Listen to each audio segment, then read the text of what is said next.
Hello, everyone, and welcome to our webinar series. My name is Chris, and I am a lead account specialist here at SimplyHired. I'd like to first off thank everyone for signing up and jumping on, spending your Friday afternoon with us. It's much appreciated.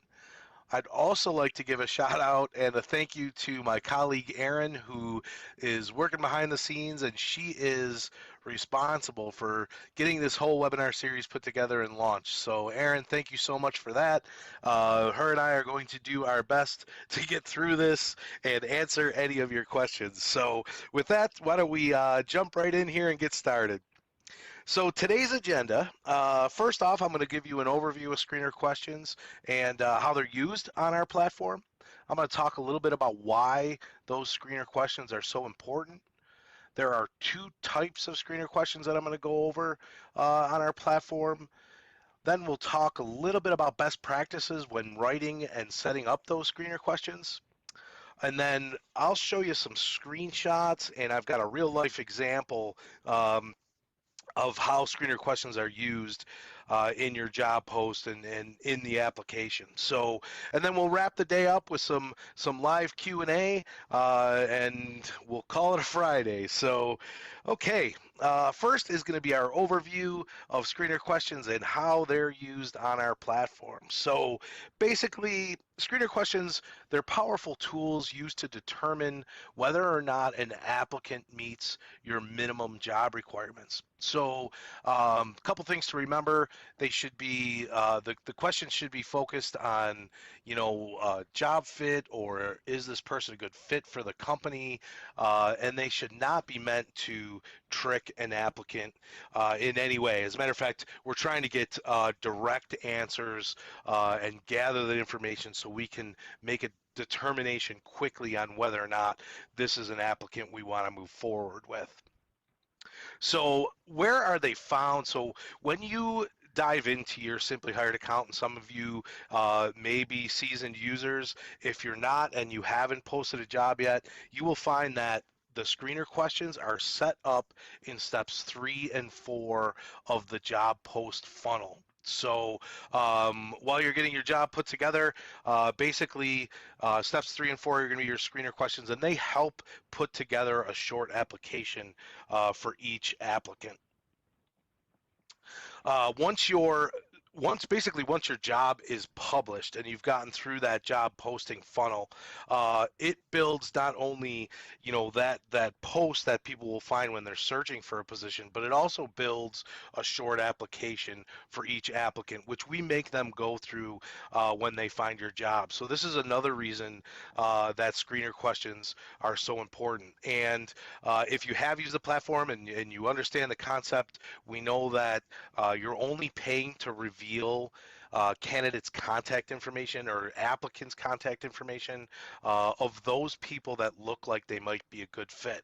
So super important. I'm going to talk a little bit about later in this webinar as well, but you're going to get to see the answers to your screener questions before you decide whether or not you want to pay to reveal that applicant's details. So super important. Okay, and that's a perfect lead. Why are they important? So let's go through just a couple of the benefits that you'll get by including screener questions in your job post. So first off, hard numbers. We love these, right? Job posts with screener questions are 35% more likely to result in a hire. That is directly off our platform. One of the things that I always talk about in my product demos, I'll tell people, I'll stop and I'll say, hey, ask some custom screener questions. Organizations are 35% more likely to or more successful in the hiring process. So the next, answers to screener questions help you quickly determine if an applicant meets your criteria. So a time saver, big time saver. So Yeah, for sure. Eliminate bias. There's another one too. You don't know exactly who the applicants are, so there's a elimination of any biases you may have because you're just getting direct answers to direct questions. So that will allow you to focus more time on making connections and less time vetting, right? So if you ask those questions and you know you're reaching out to applicants who pass those screener questions or look like they might be a good fit, you can spend time making connections with those people instead of trying to review or vet those candidates.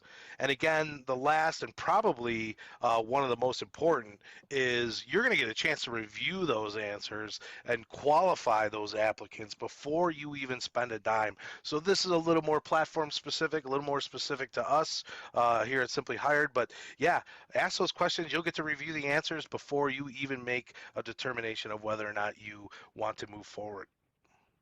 All right, so there are two types or two categories of screener questions found on Simply Hired. The first are going to be pre-made screener questions, which we have created for you. I'll show you how easy that is to set up. And the second are custom screener questions. Those are the ones that you're going to write that are, specific to your job or your organization. So let's talk shortly about the pre-made screener questions. These are going to be in that step 3 of the job funnel. These are typical. These are typical criteria that you might ask for out of every applicant. So they may not even be job specific. Maybe they're more company specific, like we always want a resume or we do require a cover letter. I want to know, obviously, employment eligibility or highest level of education. These are all built in for you, and it's really going to be as simple as a toggle and click. And you can make all of these required in the application process. And that brings us to our custom screener questions. And really, I think, I would say 90% of this webinar is kind of based around these custom screener questions. This is going to give you the opportunity to ask specific questions about the requirements for each job. So maybe you have different requirements for different jobs. Either way, you'll be allowed to ask custom questions. You can auto reject, and I'll talk a little bit more about that here shortly. But really, you can automate, whether or not these applicants qualify for your position based on your screener questions. So with that, let's move forward and we'll explore some best practices. Okay, best practices when writing your own custom screener questions. So we like to break it down into two major categories. So number one, the easiest way to determine what to ask is to break your job requirements into must-haves and nice-haves. So I do get the question in my demos all the time, how many screener questions should we have? There's no limit to how many you can ask in the application. Just remember that the applicants are filling that out. You may have other processes that you need them to go through.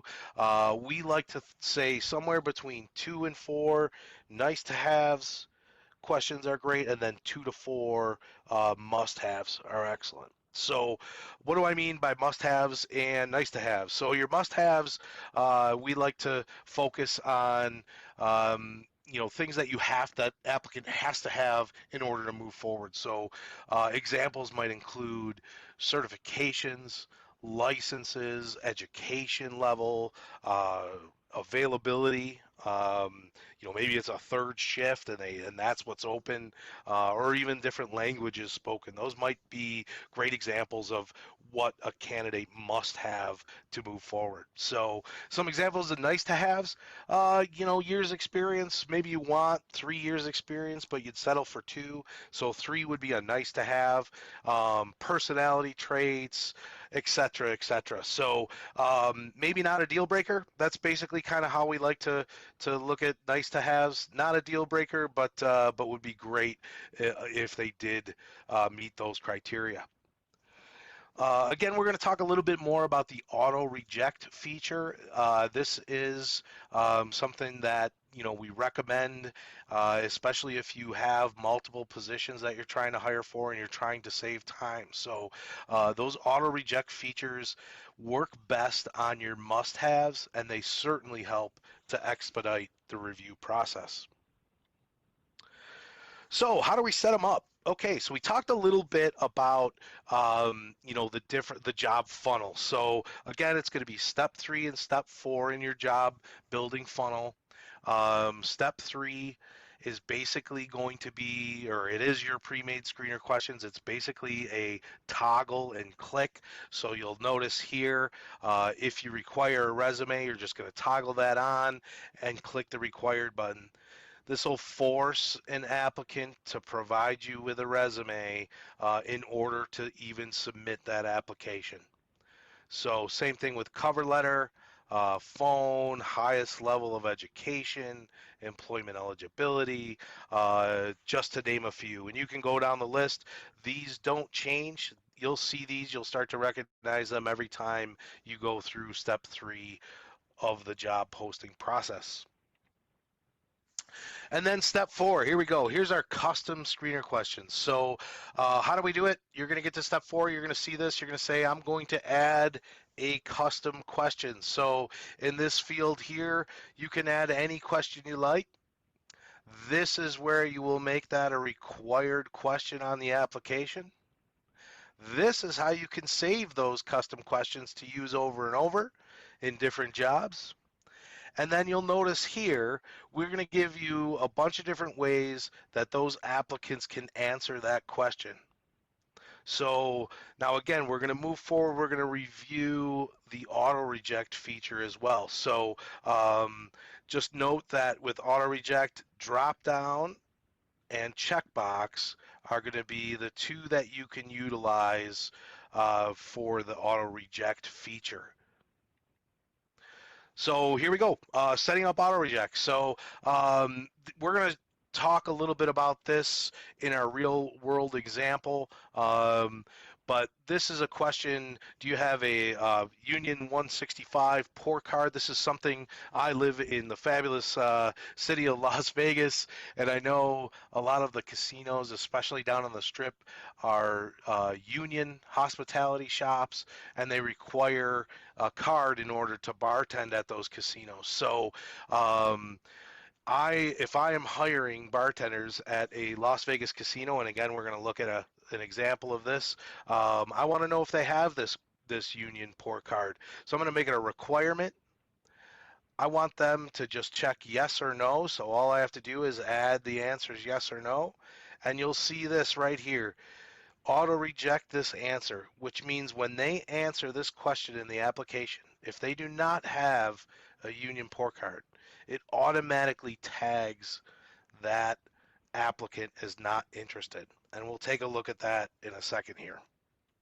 So you'll see too, there's going to be a button in there that says, set up your auto reject settings. We do allow you to email or send out a form email that just says, hey, unfortunately at this time, we're going to pass, we're going to keep your resume on file.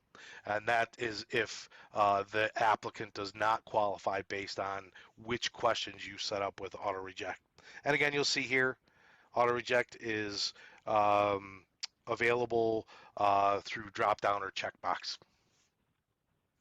Okay, so let's go through that example. We're going to take a look at combining our best practices with a real-world example. So we're going to use that. We're going to use that new casino resort that is opening up on the Las Vegas Strip. So again, most of the Strip casinos are union shops, so you do need specific. There's criteria that individuals need to meet, and cards and certifications that they have to have in order to tend bar on the Las Vegas Strip. So we're going to be looking for experienced bartenders for a brand new casino on the Strip, and we want to set some of those up with auto reject settings. So All right, here's the first thing we're going to do. We're going to set up the auto rejects. And again, we're going to do this going back to our best practices. We're going to break down a couple of questions that are must-haves for this job. So that's the first thing I want to do is determine what are my must-haves. Then I'm going to create those questions around those must-haves, and I'm going to make them a requirement in the application process. Once I know that they're required in the application to finish setting these up, I'm going to set up auto reject settings based on these custom questions. So that'll save me some time if I've got 50 applicants and 25 of them don't meet the criteria. They will automatically be weeded out and get an email saying, thank you so much for applying. We'll keep your resume on file for a later date. So we're going to take a look here. There's a couple of questions that I want to focus on that I know are must-haves for my new casino on the Strip. Um, do you have a current alcohol awareness training card for the state of Nevada? Here in Nevada, if you're going to bartend anywhere, you do need to go and take a little test and pay to get your alcohol awareness training card. So that's a must. It doesn't take long, but you do need to make appointments, and believe me, it's backed up. I've seen it take as long as 60 days sometimes. So I know I want bartenders right away, so I want my bartenders who have already completed their alcohol awareness training session and have a live or current card. So I'm going to set this up as an auto reject. You'll see here I've made it a requirement in the application. I've made it a drop down answer. It's either a yes or no question. And I have clicked on auto reject anyone that answers no, I do not have my training card, my alcohol awareness training card. So when somebody applies, if they click no or they answer no to this, they will automatically be tagged as not interested. If they click yes, so far they've passed. And they'll be live for you to review. So my next one is that Union 165 Pour Card. Again, it's like a 2-week class. You have to pay for that class. It's through the union, and once you complete it, you get your certification and your union card. That is a requirement at most casinos on the Strip. So I want them. I don't want to wait for somebody. I don't want to put them through school. I'm looking for union bartenders who carry their pour card. So again, that's a must-have. I've got that set up as a required question and also with auto reject. So then let's move on and do a couple questions that would be nice to have. So here's some great example of just nice to have questions. You know, again, they're not deal breakers. I'm not going to set up auto reject for these questions. So just some simple nice to have questions so I gather more information about my candidate. So again, I've determined what my nice to have questions are. They're non-deal breakers. I'm going to write those questions, and then I'm going to make them a requirement, but I'm not going to make them an auto reject question. So, do you have 2 or more years of experience tending bar in a casino gaming establishment? Gaming bartenders, it's a little different ball game than just restaurant bartending. I would love if my bartenders had 2 or more experience in a gaming environment, but again, it's not a deal breaker. So I make this a required question in the application. They have to answer it, but it's not a auto reject. So they can answer either way and they're still eligible. My next one is a sheriff's card. A sheriff's card is required by the state of Nevada in order to bartend. However, you can't just walk in and get a sheriff's card. You need a recommendation or a letter of recommendation from your place of employment. So I can assume that some of my applicants may have it, but I don't want to make it a deal breaker, right? I would love for them to have it. Just one less step. But if they don't, I can certainly write them a recommendation and send them down to the sheriff's office to get their sheriff's card. So again, I make it a required question, but it is not an auto reject question. So there's 2 great examples of nice to have questions, 2 examples of must have questions, all based around my particular my particular job. So what does that look like once you've gone through the job posting process and we've created those questions? It becomes an application or part of the application when someone finds your post and they're going to apply for your job. So we'll see here. I've taken a screenshot. This isn't the whole application, but pretty close. I just wanted to show, the different types of screener questions here. First are my pre-made screener questions. Again, we'll go back. Those were the toggle in step 3 of the job posting process. What's your highest level of education? Are you authorized to lawfully work in the United States? Those were in step 3. Those were our pre-made screener questions. And then I've got my auto reject. Again, the applicant doesn't know which ones are auto reject or that there are even auto reject. They're just going to answer these questions and move forward with the application, right? So I've got, where are my auto reject? Here are my auto reject questions. Do you have a current alcohol awareness training card with the state of Nevada? This would be a yes or no drop down. And then do you have your union poor card? And that would be a drop down. There's my 2 auto reject. Those are my must haves. And then my standard screener questions, again, nice to haves, no auto reject. Do you have 2 or more years experience, and do you possess a sheriff's card? So all of those screener questions basically get put into the application. Every applicant has to fill out your application. And the best part about this is now you're going to receive qualified applicants, and you are going to get, and this is why these are so important, you're going to get the answers to your screener questions before you have paid to reveal a candidate or an applicant.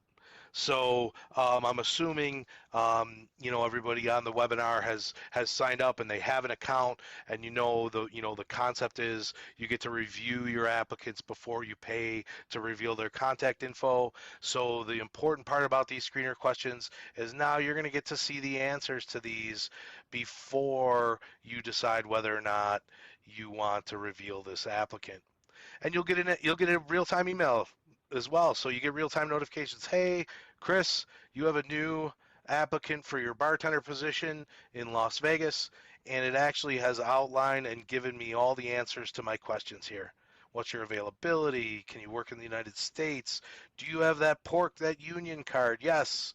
Do you have your alcohol awareness training card? Yes. Do you possess your sheriff's card? Yes. Have you 2 years or more years experience? Yes. This looks like an awesome applicant. It's right in my email box, and it has saved me a ton of time, and I can go look at their resume now and determine whether or not I want to pay to move forward with this applicant. So anyway, that is pretty much going to wrap it up. I think I might have went a couple of minutes over. I was trying to keep it to 20, so I know it was quick. But this is awesome. Erin did this. She's actually created a video on setting up screener questions. And if you scan this QR code right here, you can watch our video on how to set up screener questions. So again, I apologize. I know it was fast, but let's get to some Q&A. So please feel free to type any questions you might have in the question box.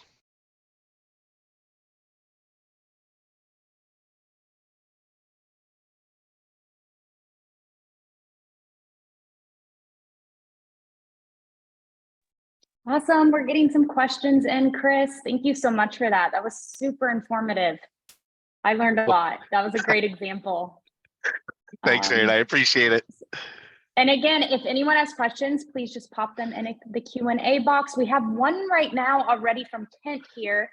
He wants to know, how many screener questions is too many?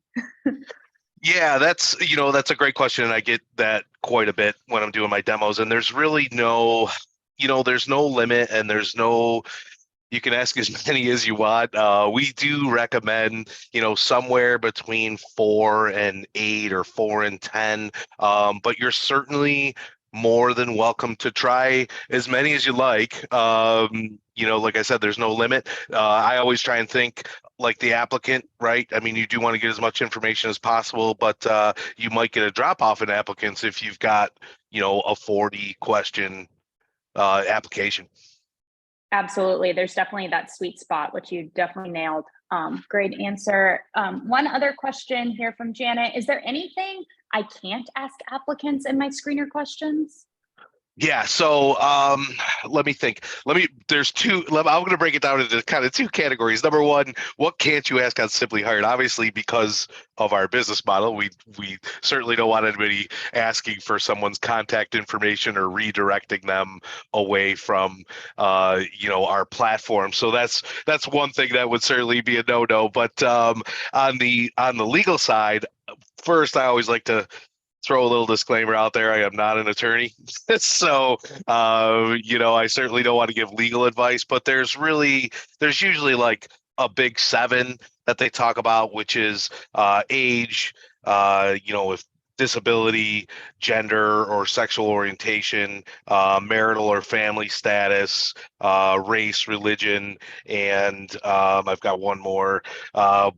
What country were you born, or where were you born? So those are kind of the big seven that they usually tell you to keep away from. But again, I certainly am not an attorney, so you can, if you have one, consult with them as well. Yeah, and if you have any further questions on that, you can email Chris or I at chris@simplyhired.com or Erin, ERIN, at simplyhired.com if there's any specific ones you want to kind of get some guidance on. We have a question here from Linda Greer. If the candidates receive an email that will keep your resume on file, won't they wonder why they are being rejected so soon after applying? What does the rejection email say? And I'll go ahead and answer this one, Linda. As Chris mentioned, you actually get to customize that rejection email in your settings. I think at the end of the day, though, the faster that candidates hear back from you, typically the better. And so that even has to do with rejection. They're knowing, oh, wow, this employer is reviewing resumes very quickly. That's like a really good sign. So yeah, it could be maybe too quick, but usually there's about a day or so lapse, and you can customize that rejection email. So if you want it to be a little bit more personalized, Chris was just giving that example there. Another one for you, Chris, from Ryan. Can I still see my auto-rejected applicants? Yes, great question. So what you'll see is basically when those applicants come in, if they have answered no to one of your auto reject questions, and all we're doing is tagging those applicants as not interested, but they will still live in your job. So when you go inside of that job in your SimplyHired account, you will see all of the applicants that are tagged as not interested. You can still go in, you can still review their resume, and you can certainly put them back in your queue and reveal their contact information if you feel like maybe you're missing out on a good applicant or a good candidate. Great question. Yeah, thank you for that, Chris. And then we are also, Kanama is asking, will these slides be shared? They will be shared. You will get an email on Monday with actually a recording to this webinar. So thanks so much for attending, and you'll definitely get that in your email inbox. Then we have one more, Chris. I think we have one more. Perfect. We have a question from Gerald. How do we get truthful answers on the must-have questions? For example, I've marked that Spanish, speaking Spanish is a must-have question. I've had numerous applicants check yes, but once I pay and do the phone screening, they do not speak Spanish. So that's a really good question. Chris, I can go ahead and answer that. There's no formal way for us to actually ensure that they're speaking Spanish. So if they answer that is one of the harder questions where we're not really able to ask for proof that you can speak Spanish, right? Like that one's a little more complex, whereas like other things like certifications and things like that, it's very easy to get valid proof. So that one, that is definitely a bummer. And if that does happen to you, definitely reach out to our support team and we can kind of help compensate for some of those issues that you may.